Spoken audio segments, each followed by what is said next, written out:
everybody, and welcome to Writing the Rapids, the show where I talk to writers about writing.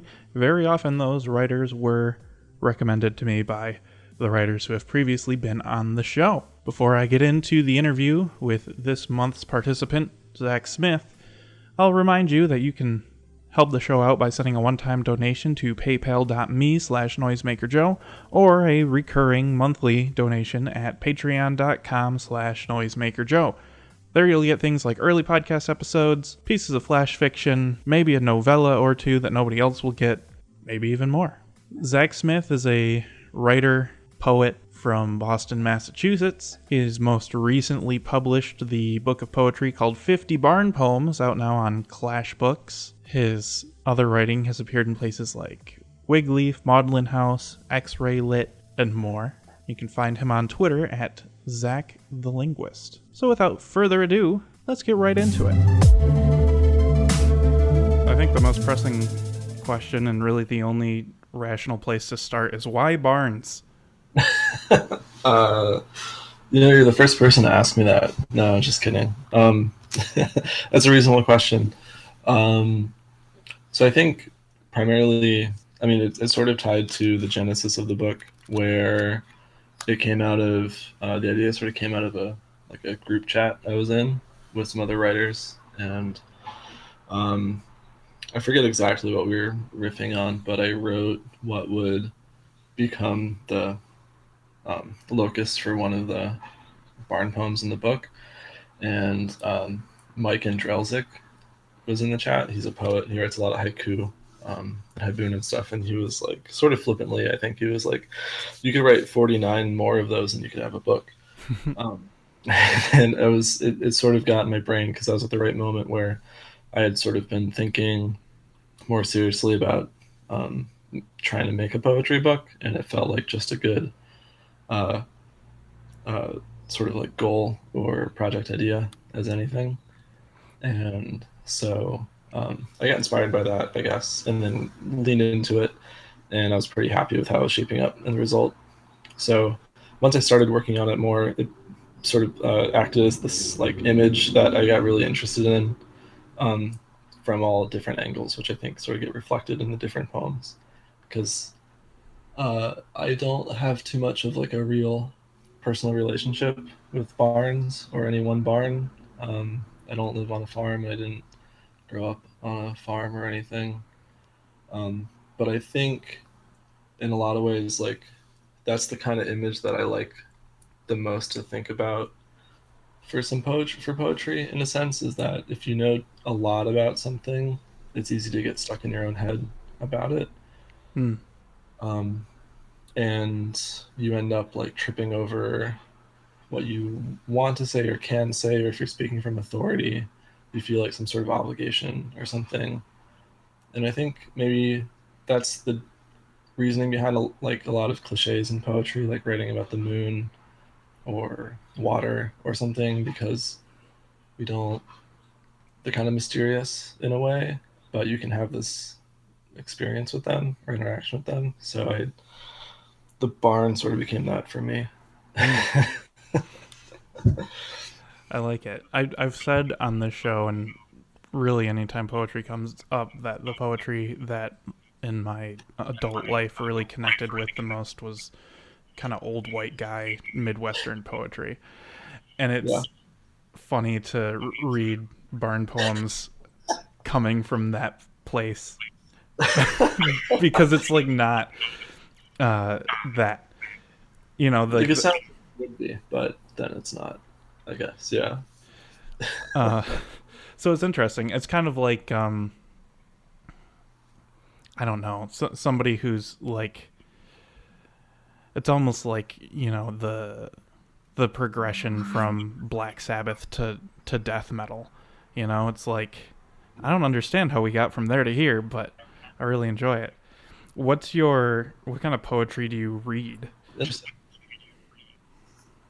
Oh, sorry, you cut out for a second. What's that? Oh, what kind of poetry do you read? Oh, not a lot. If I'm being totally honest. I think that's because, like, with a lot of people I've talked to since it's come out, especially, like, a lot of poetry is that's marketed to people is kind of impenetrable in a lot of ways, Hmm. and especially from like high school or whenever, reading these like long, highly structured, symbolic, sort of like abstract pieces that I think it's easy to get turned off of that. Um, and I still think a lot of contemporary poetry is like that in a lot of ways, which is fine. I think there's a reason like people like it and enjoy it and read it, but it never really gripped me too much. So I guess that sort of ties into like I had since originally finding him, I'd really liked Sam Pink's Hmm. writing, and he does especially his early stuff like the I'm gonna clone myself and kill a clone and eat it. Like a lot of the pieces are this sort of hybrid between poem and really short story. Um, so I think like finding his writing and some like alt lit stuff online from back in the day. Like Towlin has a poem called "Hot Amoeba Ass," um, which I thought was a really funny poem when I first found it, and I still think it's really funny, if only for the name. Um, and so like just reading more, like I got more seriously into reading and writing just a few years ago because I had been in grad school for a long time, and that sort of crushed all the creative energy I had. So I didn't like read books for fun, and I didn't write or anything. And then once I got out of that, I started digging into more and finding stuff that like sort of satisfied what I think I was looking for in poetry. So Sam Pink's 99 poems on Clash. And I remember reading that and talking to Kevin Gonzalez, who runs Back Patio and has this book. You're nodding your head, but yeah, Yeah. everyone knows Kevin. I remember talking to him after reading it. I think we read it around the same time. We were both like, "Man, we should write poetry because like this kicks ass," and it like sort of opened up the door for us, I think. And similarly, Joey Grantham's Tom Sawyer has a really uh, unique, casual, short, sort of simple um, uh, style to it that was really appealing to me. Hmm. So I would sort of cite those two books as telling me like, hey, you could. There's the kind of poetry that you think you could write like exists, and um, like it's not beyond the realm of possibility to write something sort of like that, as opposed to thinking that poetry has to be sonnets or stuff with weird spacing or Sure. whatever. um, yeah, but to be honest, like I don't read too much poetry, or I didn't before. I've been reading more now and like finding more stuff to fill that. I think like I've enjoyed everything I've read on Bottle Cap Press, for instance. I have a few different books from them, and like Daniel Bailey, who did the Drunk Sonnets, which are like I guess technically sonnets, but they don't feel like sonnets. um, that kind of stuff. Like internet writing and more Hmm. experimental alternative stuff. Yeah. One of the things you said was that going to school kind of crushed all your creative energy and you didn't read for a while. And I feel like that's kind of the case for uh, at least a couple of writers I know, and me, and probably a lot more people who are working these days. Mm-hmm. And I find that that's super interesting because I remember reading in school about writers when I was like elementary school, middle school age. It's like this person was a voracious reader. They read everything they could get their hands on. They were reading instruction manuals for lawnmowers because that's what they had to read. And that's like not the case these days, at least in this sort of ecosystem. And I find that to be a really uh, strange turn of events. Yeah, I feel like that in a way. I still feel like that's kind of true. Like I'm sure it's not really true, but I feel like on social media it's easy to feel like you see everyone posting what they're reading and their book recommendations and all this stuff, and it just feels like, man, I'm so far behind. Like I'm not reading as much as everyone else, and I'm not as well read and all that stuff. And like, I mean, it's a valid question, like what that even means for being a writer. Like, I don't know. I think if you insisted on reading everything before you wrote, like, right, you'd never write anything. Mm-hmm. Like, you have to stop at some point to take some time for yourself. But yeah, I also think like, I mean, grad school is more common now, and in a lot of ways, I think it's more demanding. I mean, just within the past like 20 years, I think like if you go to grad school, or especially if you do a PhD, like your advisor is probably someone who got their degree in the 70s, back Mm, when only like four people were applying for 20 jobs, and they got the first job they applied for, and it took them like 10 years to write their dissertation, and they taught the whole time and all this stuff. But now it's like most PhD programs that have funding are cutting them down to like 5 years or fewer. You have to be finished quicker than ever. The competition's higher. You have to be on more. And with anything, like with any normal job too, or most jobs, I think, like especially white collar jobs, like with email and messengers and stuff, like the internet, you are expected to be online more and more productive. Like there's less downtime, I think, as a whole than in like obviously, Ernest Hemingway's time or something when he yeah. could just sit in a cafe and write and read all day. Like we don't have that. So I think grad school is like a really intense version of that where and also part of it, like your job in grad school is to read anyway. So you are Mm, reading. Like I read a lot, but I didn't enjoy it and almost any of it. And you write a lot, but it's not um, you know I can't say that like academic writing is fun. I wouldn't really believe anyone who says that. Like it's you have to conform to these styles and you have to say these things. You have to appease your committee and all this crap. Um, so, yeah. but yeah, like I'm not surprised. I think that's pretty common. I mean, when I was like, I didn't know anyone in my department who really had any creative pursuits besides like someone who was a dancer Mm, and um, stuff like that. I mean, it's like really isolating. It it sucks all of your mental energy out. yeah.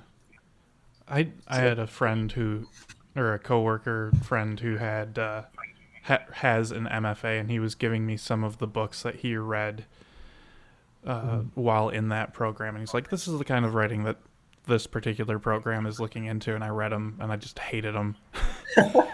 I was just like, "Oh, this isn't interesting." Like, it's like some of them were artsy. There was a collection where it's just like a bunch of just different characters, and everything's kind of the same length, and all the pages looked the same. Like it kind of looked like something I would enjoy reading. It kind of looked like something from early Inside the Castle or something like that, and it just like read like something out of the 1800s that just didn't appeal to me at all. And he gave me some of the work of some of his friends who had graduated and went off to publish in like the Paris Review or whatever, and like every single piece had the word filament in it, and just just Yeah.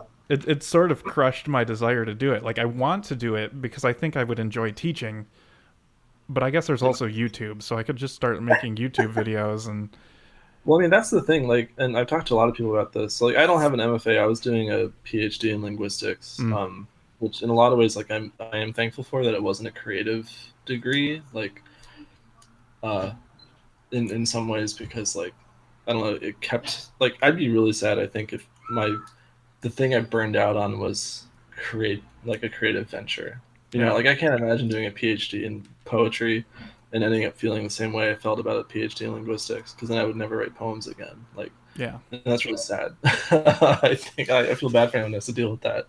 But even then, like, um, yeah. So I mean, yeah. So I guess there's the two things. One is like, what's this MFA culture? I think everyone that you talk to on your podcast and talk to online like has a pretty similar feeling about it. But you bring up the point about like part of everyone and everyone I talk to, like Kevin and other people are like, oh, should I go do an MFA? Like, I just want to teach. I think it'd be great to talk about books all day, and I want to help people, and I want to teach people how to write and learn how to write and all this stuff. And it's like, that's how they get you. That's the I don't know, teach. Teaching kicks ass. It's the best part of any like. That's why, but that's because the supply is so high. That's why everyone's just like an adjunct mm, making minimum wage with no benefits, because they'll accept that because they have the motivation to teach, and teaching is like not worth anything in our society basically. Professorships are locked down. They're closing tenure lines. Uh, Everyone's like a lecturer or a postdoc for years and years, and the market, everyone competes with each other. Like, yeah, it's really frustrating. And I think if you want to teach, like, by all means, pursue it. But I think high school is probably better. I mean, I taught as part of my program. I was a TA, and or I would teach my own classes, and I had one class where I taught just first year students. And like, what's the difference between a first year college student and a high school senior? Like a summer of like drinking or something. Like Yeah. they're the same kids, so you can still have that same impact, or probably a better impact. And yeah, everyone likes to teach, as they should, because teaching's great. It just sucks that that's the MFA system that we have. Mm-hmm. Yeah, you suggested high schoolers, and certainly I had a couple lit teachers in high school who inspired me in one way or another, but man, do I hate kids. Like, I Yeah, that's can't. Oh, like you have to work your way up. I think if you become a high school teacher now, like they just put you in front of the freshmen or something, you're yeah. gonna have to cut your teeth on it. But also like you get a lot of freedom. Like I mean, college programs are supposed to be more demanding. You have to read a lot more, blah blah blah. But in high school, like I remember, we only had so many required reading books. I probably didn't like them. I mean, I definitely didn't like most of them at the time. In retrospect, I probably still wouldn't like them. But I still had a lot of freedom to read other books, and I had teachers that encouraged me to. Like, I read a lot in high school, but I didn't have to, and my teachers were still available to talk to me about them and recommend them. Hmm. I feel like I don't know. I don't remember having that same experience in college, but I only took a couple. I only took like one creative writing class and one literature class, I think, in college, and they didn't really stick to me too much. But I don't know. I think people undervalue high school teaching maybe more relative to college teaching. Probably. I might be way off. I don't. I haven't taught high school. Yeah, it's hard to say. I would imagine, but I don't know. Living in Michigan, like 10 years ago, it became a right to work state, so all the teachers' unions sort of got crippled. And right around then is when I got out of the public school system as a student, so I really have no bearing on what it's like anymore. I just imagine it's all fidget spinners and TikTok dances and slang I no longer understand. I mean, it's like I just assume it's all the same. I mean, like trends, popular culture stuff changes, sure, but like I don't know. You At the end of the day, you go in like they're still teaching Wuthering Heights. They're still teaching a separate piece. Like that's not gonna change. Yeah. I will say my senior year, my English class, we read All the Pretty Horses by Cormac McCarthy, and that was maybe the one of the most formidable Yeah. experiences in school at all. It's just like, oh my god, this guy doesn't use punctuation. You can do that and we'll still publish your work.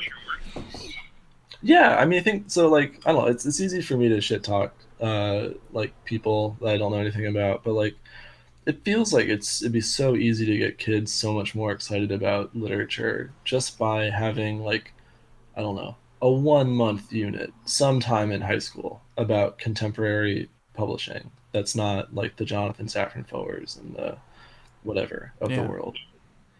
I mean, especially because in our little bubble of indie lit, like I know it's a distribution and promotion problem. Like most high school teachers don't know about Sam Pink, but like you could read one of his books in like 2 days. You know, if you're a high schooler, you could read it over the weekend. It could change your shit forever. Yeah. Like I think it'd be so worth it to so many people because I think about this a lot. But like I don't know about you, maybe, but like when I was in high school, I was a hipster who liked contemporary indie music and I liked watching weird movies and all that shit. But then when it came to books, I thought the indie culture was like Chuck Palahniuk Hmm. and other people on like Penguin or Vintage or something, and not like truly independent literature as it would be with independent music, right? Like I would go see local bands and I would see bands on small labels and buy records and stuff. But I wasn't doing that with books. And it's like my question for myself is why wasn't that the case? Like, what's the barrier there? Where's the disconnect? And I think about that a lot because it could be, like everyone's got who's really into music has some experience where they listen to something for the first time that is sort of off the beaten path, and it like changes things for them. And I feel like most people don't have that relationship with books, um, which is frustrating because it's so close. You know, Yeah, I agree. I think it's right there. it is. Yeah, in high school, the stuff I read for fun was just like high fantasy stuff because that's what my dad would read that to us, my brother and I, when we were in like elementary school, and he'd kind of skip over the gory parts, and like that was like the comfort before bed sort of ritual that I It's so expanded nice. into. But one of the issues, and I guess Sam Pink is sort of a way around that, but I've been reading just more of like the darker experimental stuff, and I really like it. You know, I really like everything on Inside the Castle. I think that's pretty obvious to anyone who listens to the show, but like I can't imagine my like 10-year-old kid in the future pulling um, you know, like Clog off of the shelf and saying, "Hey dad, can I read this book?" And, like, okay, but like maybe, Yeah. like grabbing Left Hand by Paul Karen and being like, "Hey, this looks interesting. I'd like to read it." The format's, not what I've seen before, and it's like, "Oh, I don't know, man. It's all about like fisting and heroin and stuff." Yeah, and I get that, but I also like I don't know. I feel like that's always. I feel like that's still available for a lot of people. Like I have really distinct memories. Like I remember reading Kurt Vonnegut when I was in like eighth grade because my brother recommended him, and then discovered I think in our basement that my dad had some old Kurt Vonnegut books, like a copy of Mother Night and Breakfast of Champions and stuff like that. And I mean, eighth grade isn't 10, but it's closer to 10 than like 20, right? Like Sure. I was 13, 14, 15, and I'm reading like this book written by a socialist who talks about prostitutes putting drugs in their buttholes. Like, it's not super graphic in the prose itself, but he drew a butthole, and it's like a famous drawing. It's just in the book. Like, like I don't know. I think kids are pretty, and that's still like it didn't scar me or ruin me. I remember, yeah, similarly finding some fantasy book on my brother's shelf and reading it, and I was like, oh man, this is really horny. This is pretty cool. Yeah. Like that's probably for the best, right? Like maybe if your 10-year-old kid does read about fisting in some book on their shelf, they'll be like, hell yeah, books are cool. That's true. I mean, we still got people trying to ban To Kill a Mockingbird in public school, though. So we're a Yeah. long way off from.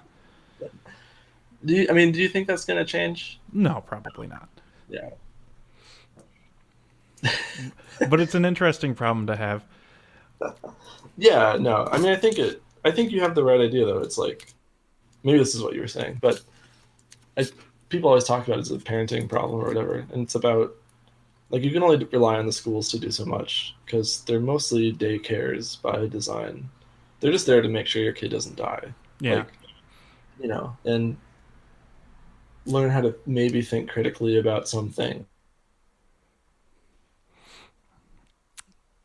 Yeah, It's so important, I think, to books on your shelf for them. definitely. Yeah, in our house, we have a bedroom that's just a library. It's just books everywhere. So I imagine if we ever do have kids before the world ends, that it probably won't be a big issue Yeah. to get them excited.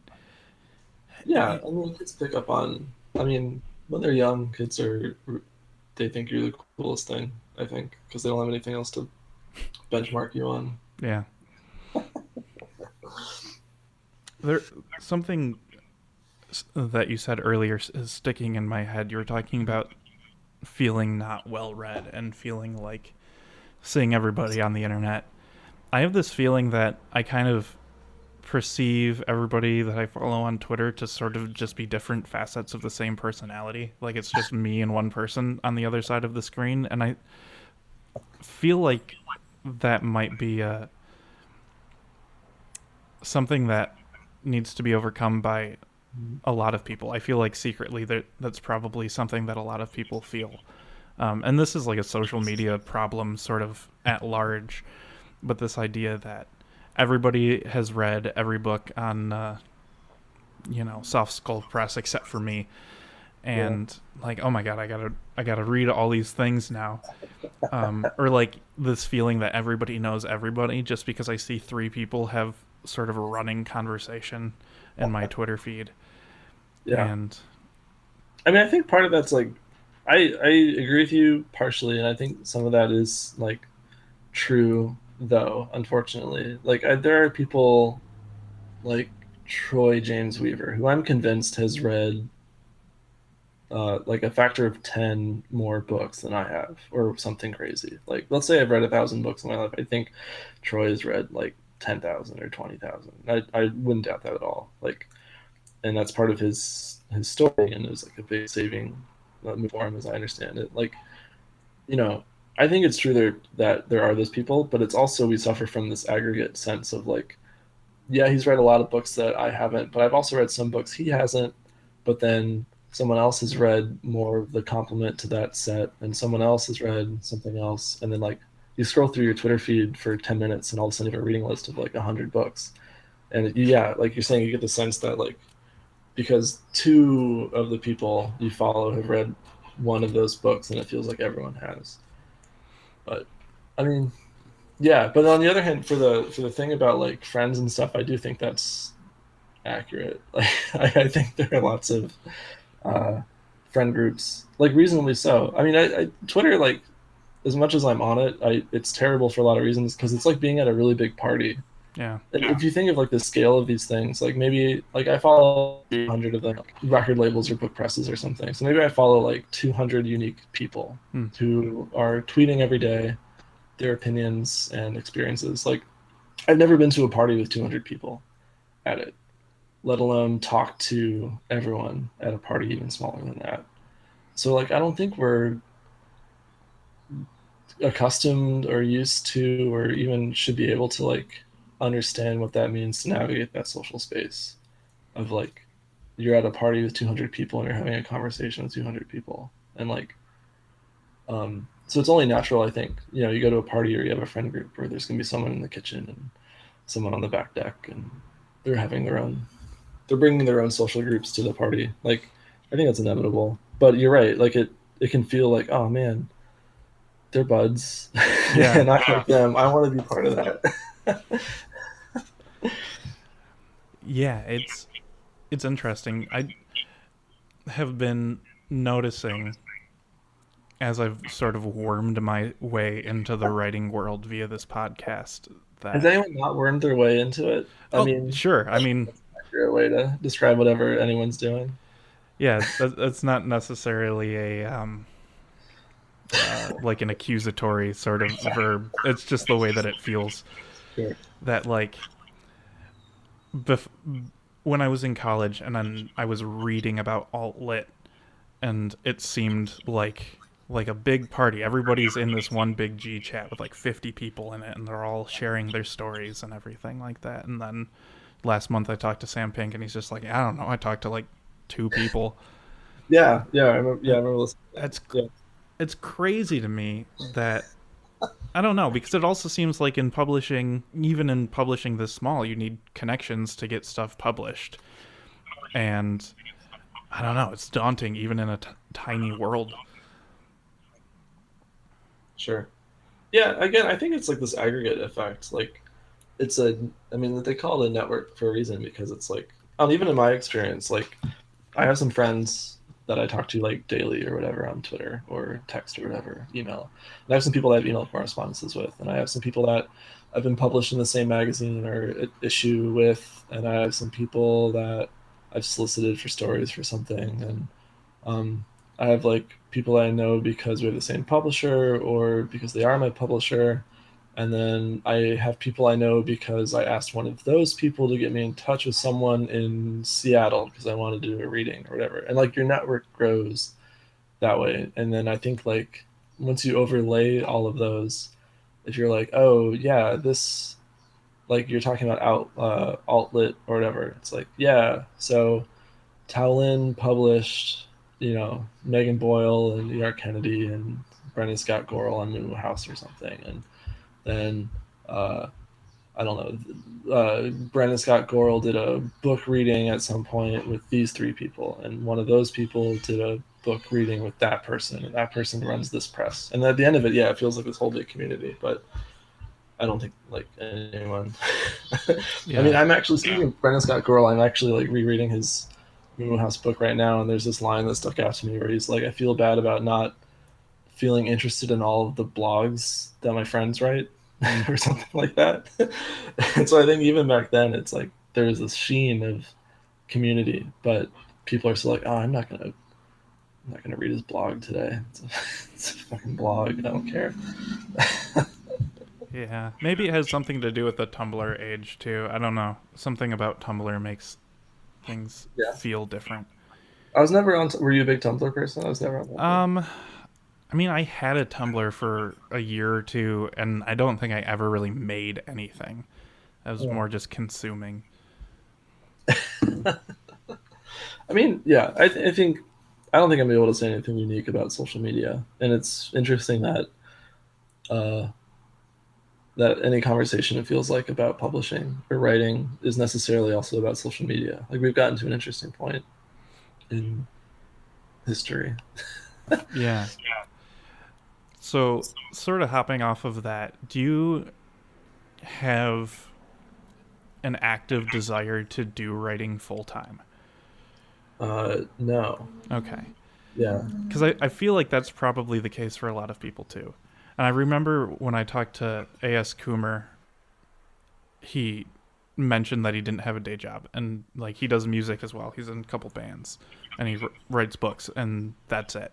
And he's like, yeah, I want to do this full time so I don't have a job and I write all day. And it blew my mind that somebody in, I think that was 2018, like mm-hmm. was actively pursuing that rather than like finding themselves with that opportunity.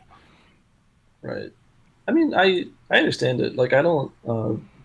I think there are people who want that to be the case for themselves and who even achieve it, and I don't begrudge anyone that. Like I, it's for me, it's a personal thing.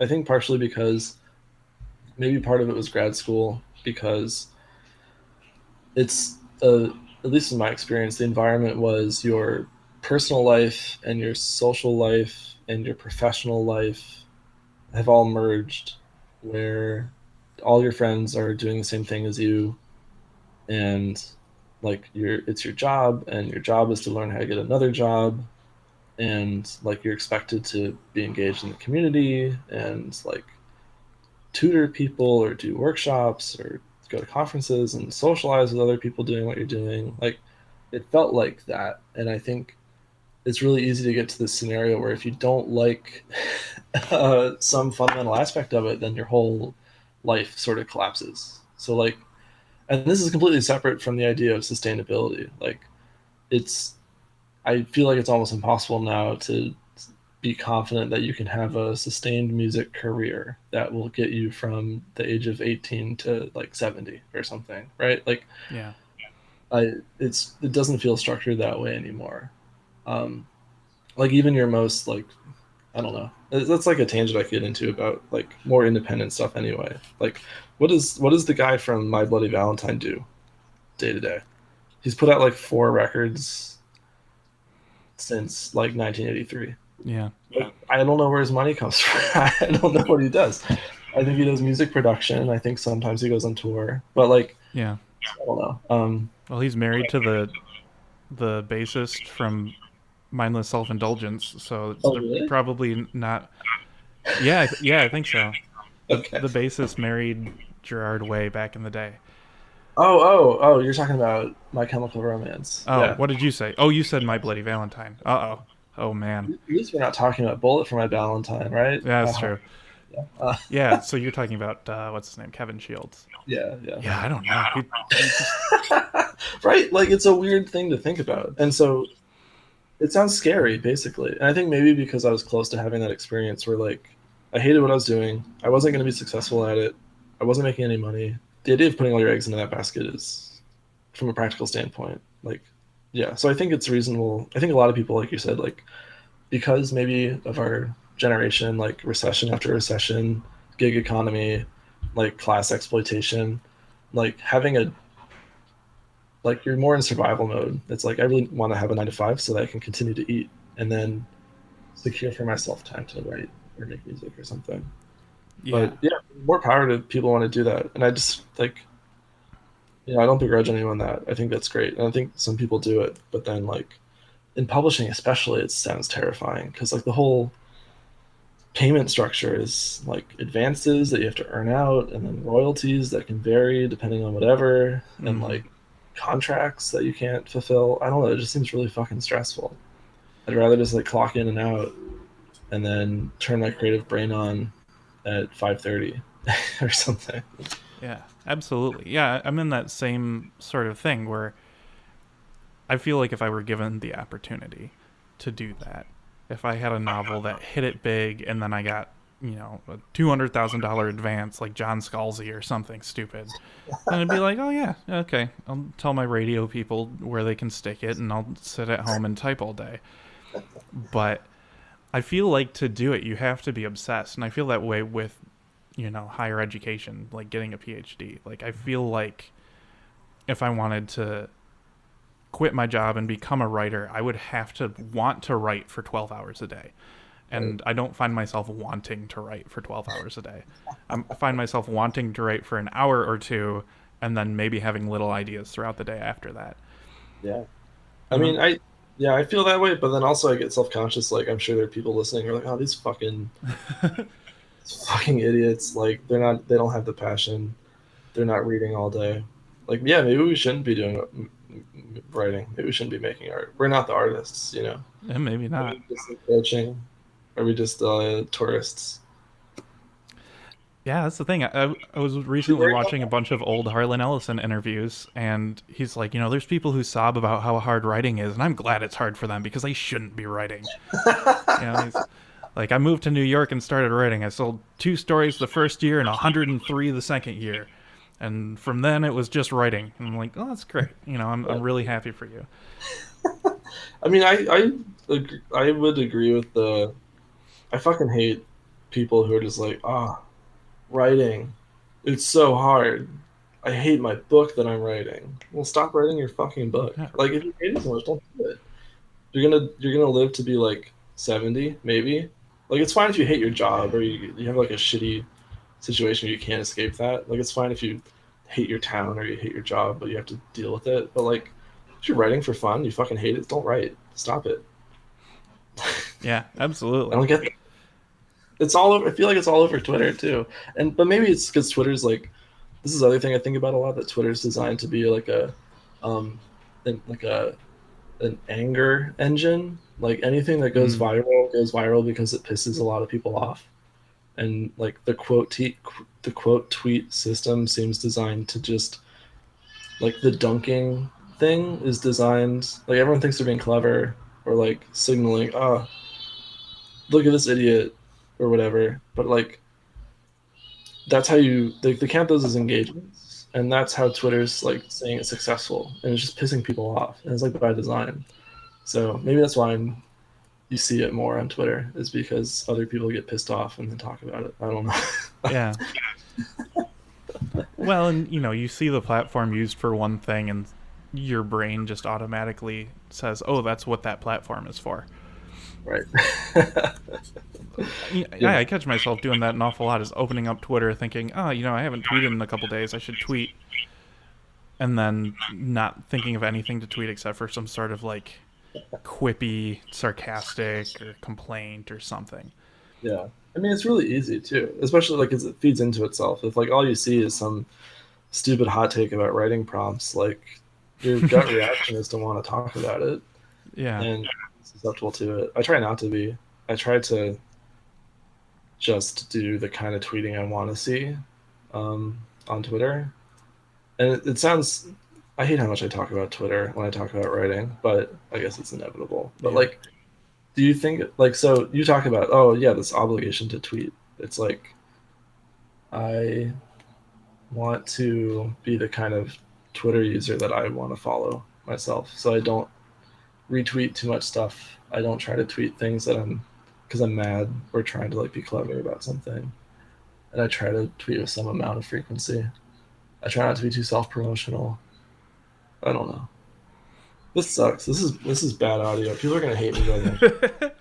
No, this is relatable. The stuff that people think is bad is the stuff that people love the most. If I've learned anything about podcasting in the 12 years I've known about podcasting, it's that the worst audio is the best audio. It's the complete opposite from radio, and that's why like iHeartMedia is never going to really win at podcasting because I don't understand. Ooh. You know, having like the long form journalism from NPR is great. And you know, I listened to S Town twice, once with just by myself, and then once with my wife, which I've never done with any sort of audio anything before with another person. But like beyond that, like there's so many of those like investigatory podcasts now that I don't know. I don't need it. I don't need to know about the secret life of Siegfried and Roy. I don't care. You know, like S Town, and then the other one, the one that preceded that from NPR, the Adnan Saeed. I forget what it was even called. Yeah. That I didn't even listen to either. Like I like that every once in a while, but Yeah. so much of that. I mean, Yeah. so much of podcasting is forced anyway. So much of like audio entertainment is really forced. You think? I think so. And you I know, guess that's just working in radio. Like I can kind of see like the things that you know the hosts of the shows that I produce like have to say, and then versus the things that they wish they could say. And then you think about like the shock jock kind of guys. Really, the only person who's ever like won at doing radio, I think, is Art Bell, who did the Coast to Coast overnight conspiracy theory alien show. Like, oh yeah, I remember listening to that on road trips. Yeah, that guy was cool. like that's what radio should be in my brain. It's just like I want a weird dude who's been trucking for 40 hours straight to call in and tell me about strange lights he saw. Like that's what I need. That's human. That's real. That's what we need. I mean, like part of it is like, isn't that? I mean, it makes sense that that's what appeals to you in the same way that the kind of writing that you like appeals to you because it's. I don't know. I think as an aggregate, we can talk about how the general population likes this saccharine pap fed to them on TV and radio or whatever. But if you go person by person, like everyone's got quirks and niche interests, and then all gets smoothed out uh, in like when you try to monetize anything. So it's like podcasts were really, I think for the most part, are still, but they were like just wild west crazy shit, similar to like early internet, like 10 years ago, like compared to the internet of like 2000 or 1998, because it's like you had to have a passion to do it because of the technical gaps that you had to overcome to create it, and there was no known market for it, and there's no way to monetize it. Like now that podcasting is trying to figure out, or like making some inroads on monetization, like through Spotify and like auto swapping out advertisements or whatever, like now you're just gonna see it's just another medium for shit that you would just put on TV anyway. Mm-hmm.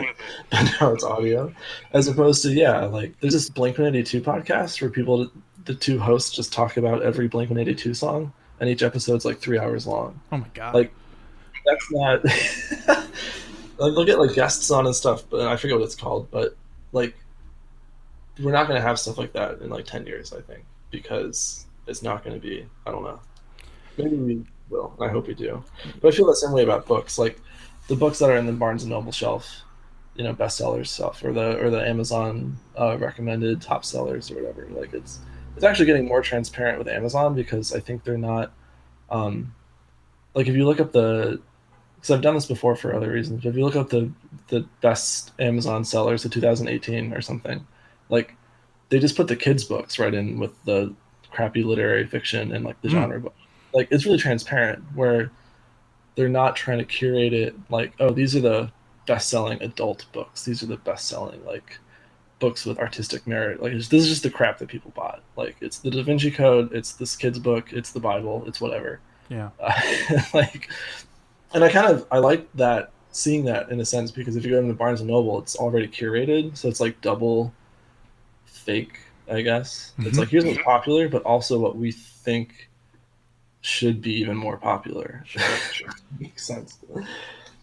So like if you're just playing a numbers game and you put out a book that you think will appeal to the broadest number of people, like this isn't an original thought, but it's why we care about independent writing and stuff. It's because like I would rather write a book that the majority of people don't care about or aren't interested in, if the people who do care about it take something meaningful away from it or get inspired from it. And I feel the same way about music. Like, I don't, I realize that almost all the music I listen to anymore is independent, small label, bands that are only around for a couple of years and they break up, or local acts or something like that. Like, and it feels natural for me for that to be true for books because that's what appeals. That's what speaks to me more. Yeah, I think that I agree with all of that. Yeah, it feels like it would probably. I don't know where I was going with that, but like podcasting plays into that. Like, Yeah, absolutely. It's I'll go so far as to call it art, and you can quote tweet me on that, and just make sure you keep the link to the podcast and your dunk on me. no, I mean That's it is fine. like because you're investing. Like, that's what it is. There, the country's like 250 million people. None of them are going to care about this episode except for like maybe 15 people. Mm-hmm. Uh, My numbers are around 20 per episide, but yeah, you're well, right. okay, sorry, I misspoke. I didn't mean to. And then there's like maybe 6 people who might listen because of me. Mm-hmm. Um, but I'd rather those 6 people be engaged. And I mean, not that I think I'm saying anything super exciting, but I don't know. They might like my writing or something. Like, that means a lot more to me than just, oh, someone turned on the radio and listened to whatever was on because they had to go to the gas station. Yeah. One of the things that this reminds me of is there is a podcaster, magician, writer guy who I used to listen to a couple podcasts he was on, and he wrote a bunch of books and self-published them, and eventually got to the point where he was making decent money off of the books he was writing, and kind of learned how to game the Amazon system and leveraged his uh, popularity with other mediums and stuff, and ended up writing a couple articles on like how to make it as a self-published author. And I read a couple other articles like that, and I read them about music because I used to make music and all that stuff. And really, they all read the same way. They all could be about any product. Like how Yeah. to make it as a CBD oil salesman would basically be the same thing. Yeah. Get your beta testers. Get your blah blah blah. Yeah. Yeah, exactly. And I think the disdain that you and I probably share with that sort of thing is the reason why the idea of being a full-time writer isn't like at the forefront of our goals. Yeah, that's a really great point, actually. Yeah, you put it that way. Yeah, I mean, because I think that's a really great point. Because I mean, it's tougher to say. I think we need to split out in our brains like this sort of classic canonical idea we have of like publishing, where an author comes up with a great book and it sort of goes untouched into the publisher's hands, and then they distribute it to people and they enjoy it. And that's sort of like this myth of a pure novel that's like just so good that everyone has to read it. But then with self-publishing, it becomes really transparent quickly, where you're like, the job becomes how to modify the art itself, um, to to generate the revenue. Like, I don't know if you listen to Joe Bielecki. No, you're Joe. The other Joe Cam. Yeah. Uh, Sometimes, yeah. Podcast. He like ripped into Chuck Palahniuk's book about writing because he's like, yeah, it's just a book about how he uses these plot hooks and tropes and pacing to write a book that will engage somebody and they will spend money on it. Like, that transactional nature, when it encroaches on your art, I think it's reasonable to feel weird about it. I mean, I think people are always talking about that, but like what it means in writing to try to do certain things or engage in certain things. And I feel like the negative reaction comes from this idea of, well, now you're playing by someone else's rules in order to generate revenue for yourself. And it's easy for me to be on my high horse and say, I don't care about generating revenue because I have a job. But like, you know, like Yeah. that's a pretty privileged place to be in. Like, and I'm sure things would be different if I was like, my only way out of here is to write really great poems and win some sort of poetry prize. And like a lot of people are operating that way. You can find it really easily on Twitter, where they're like, I don't have a job, I'm disabled, I'm a minority, like stuff hasn't worked out for me. It will continue to not work out for me. I can write poems though, and poetry prizes are a way for me to get money to survive. And like I totally understand that hustle, and I'm frustrated that it's so unnecessarily hard for those people. Yeah. Like I briefly looked into how awards work for poetry books because I didn't know anything about it, and it quickly became really transparent. Where they're like the majority of the awards cost like hundreds of dollars to enter, and you have to send 10 copies of your book, blah blah blah, and then others they're like they don't even have a submission process even for publishers. They just have like agents in the field who will nominate people for like a $50,000 prize. Like it, it's so geared to not reward people who deserve it. I think. Yeah. It's just money laundering. Yeah, I You mean, yeah, know. that too. This whole Hillary Clinton book that people are talking about, right? Like, it's they make a book so a political action committee can buy 8,000 copies to give to donors at a luncheon, and then that counts to your sales, and then you become a New York Times bestseller, and then everyone just fucking pulps the book because no one gives a shit. Mm-hmm.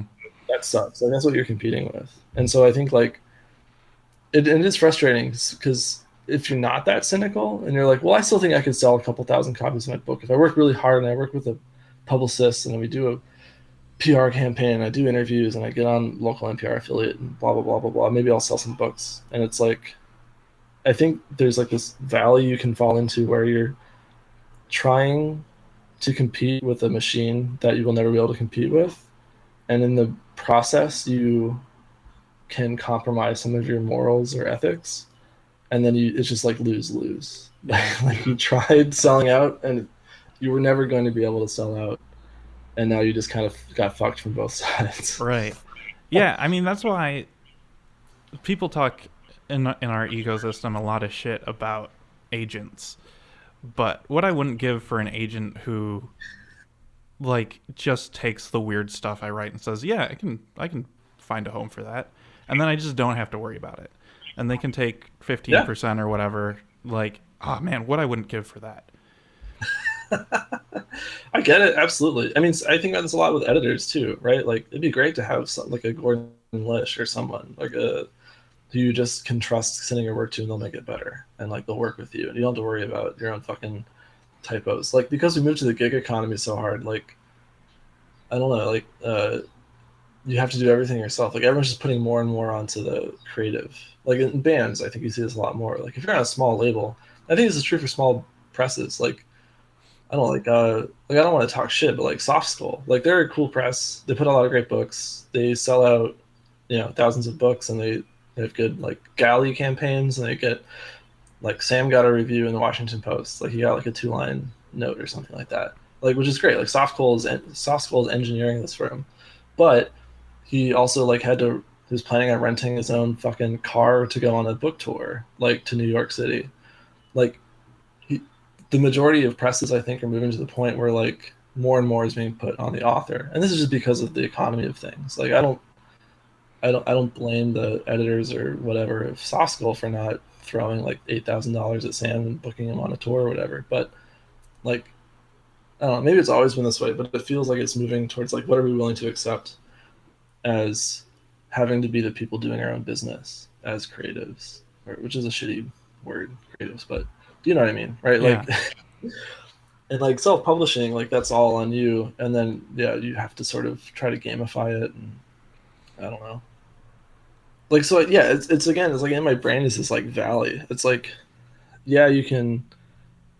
It'd be great to have an agent to do all this stuff for you, but the process to get that agent, and then in 10 years, what agents will do and what they won't do, I'm sure will change. And so probably in 10 years, like having an agent will mean just as much as like having a publisher that just puts your book on Amazon for you and then never does anything else. Like Yeah.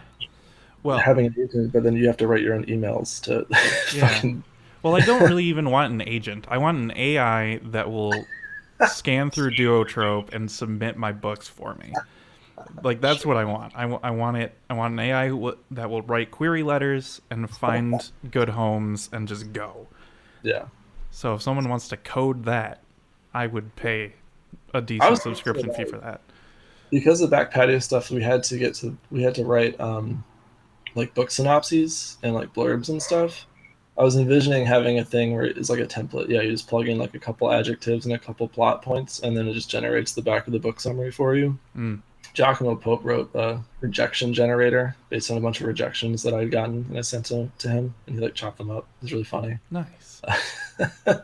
Yeah, I feel you. Like it's, but that's not sufficient. Like sending stuff through Duotrope's only going to get you like a book on Metatron or something. Like all real book deals that anyone cares about is just because someone knew someone who knew someone who blah blah blah. I don't know. I'm feeling really cynical about it, but Yeah. I'm not. But I feel like I'm allowed to. I don't think like I'm allowed to get really cynical about it because I am able to be detached enough to not feel upset that I'm not selling 100 books a month or something. Like I think it's fine, whatever happens to me. Yeah. There's definitely people whose writing I love who, I mean, you said it, who are hustling really, really, really hard. Yeah, And I like it. That's a trait that I admire.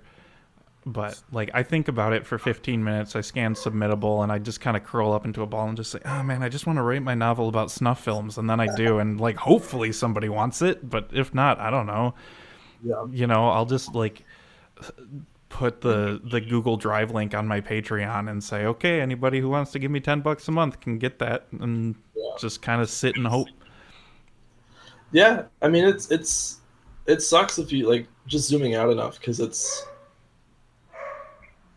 it's sad to think about like what schemes we come up with to try to make like $500 from our books, you know.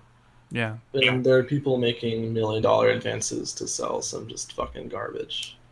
Like it's the divide is so extreme that and because of my privilege and like being able just to have a job that sustains me and like a supportive family and stuff, like I don't need to treat this game super seriously, and so I can feel like the best I can do is be a member of a community and work with people out of like a sense of passion and interest. Like I was just talking today to some people about like, yeah, we should do like some chapbooks. This is how much it would cost to print each one. We could just like sell them at cost. I don't even care if we lose like $10 per run. Like fuck it. Like it's more valuable to, I think, create something that people would care about than try to like monetize it. But that's because I'm like lucky enough to be in a position where I can do that. But I feel like even if I wasn't, it's hard. I don't know. I can't really articulate this too well, but it's hard to think about like when you're competing with all these things in place. Like you either have to try to write American Dirt 2 or write books and that you love and you never expect to make money off of. Like I don't think there's much of an in between. Uh, And I think yeah, again I'm just preaching to the choir here. Like I think everyone you've had on your show and you feel the same way. Like we're doing it out of the love for it and the enthusiasm to make something unique and meaningful to us. And like money would be a benefit, yeah. secondary benefit or something. Well, I think we'll get universal basic income probably before the end of our lives. So I think we'll probably end up So, just being okay. yeah. Yeah, it's funny. I remember I forget where I read this, but in Norway, I probably read it in one of the Knausgaard books, maybe this book of letters to the Swedish author. In Norway, I think if you get a book published and the government agrees to buy like 10,000 copies to distribute to all the libraries in Norway, Oh, which is great. So I'm sure it makes it harder to publish a book, but like that as a form of universal basic income or like arts grants in Canada. Like if you think about all the, I mean, you might not, but anyone who was like a stupid hipster in the mid 2000s loved a lot of music that was funded by the Canadian Arts Council, like the Unicorns and Arcade Fire and hmm. all these other Canadian bands that got really popular, were critically acclaimed. Like they recorded on a government subsidized budget. Like even that, I would settle for that. Like, like we don't even have that kind of just fucking government grant system. Like, let alone just a check for the bank or whatever. But like, I don't know, we're so fucked. Oh man. And that's an hour. That's Yeah. good. That's a good place to end. Yeah. Oh man, that went quick.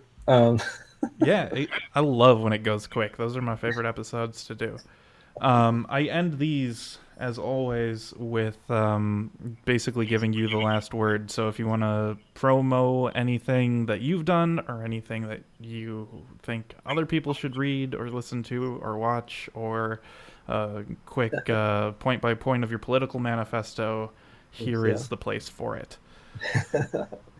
I don't really have too much to plug. You can catch me on Twitter. Is that what people say? Catch me. I don't Um, know. I don't yeah, talk to people. I'm on Twitter. Barn Poems is on Clash, right? Yes, Clash Okay. books. There's a bunch of other great books on Clash. So many great books on Clash. I think Clash has published most of the authors I've had on. Oh yeah, yeah, yeah. Clash is cool. Let me think. Uh, I'm trying to do some like zines and stuff online to sort of fill this doldrums in the quarantine. And I'm working with Kevin on Back Patio Press. So we're putting out some books later this year by some really cool authors. So Neil Clark does flash fiction, and we're putting out his book called Time Wow. It's like a bunch of really short micros about time and space and stuff. It's really cool. Hmm. Um, TJ Larkey, it's like this sort of Sam Pink style, like stream of conscious day to day life book. And we're putting out Numbskull by No Glycon, Ooh. who is this very mysterious um, figure who was sort of on the periphery of alt lit way back when. And Numbskull was originally supposed to come out in like 2014 from a couple different presses. I think it was like a Civil Coping Mechanisms finalist. Hmm. And it's going to go on another press that folded. So I'm hoping it's not cursed and that will actually. I mean, we were going to put it out this year and then the pandemic hit, so maybe it is. But I'm really excited about it. It's a really cool book. It's yeah. So we're thinking all those are probably going to come out in October. We're going to do like a book bundle. Um, so I would encourage everyone to check those out. We're just trying to make cool books. And yeah, the Barn Poems. Awesome. And everyone else I've mentioned, all the cool names, and our friends. And this podcast, Writing the Rapids, it's a great podcast. You should listen to it. Keep listening to it. Yeah.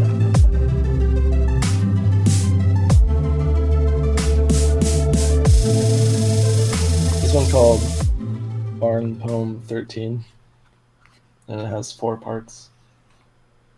1. Never-ending cemetery with tiny barns instead of headstones.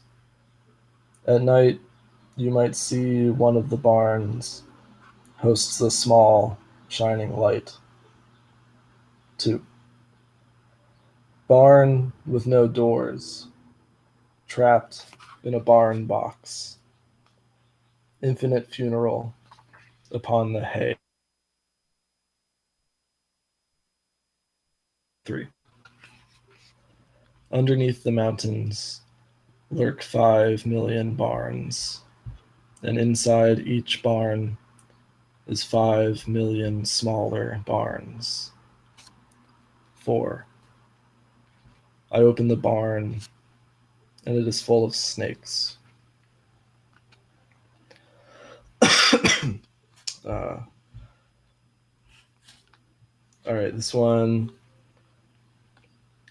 is called Barn Poem 20.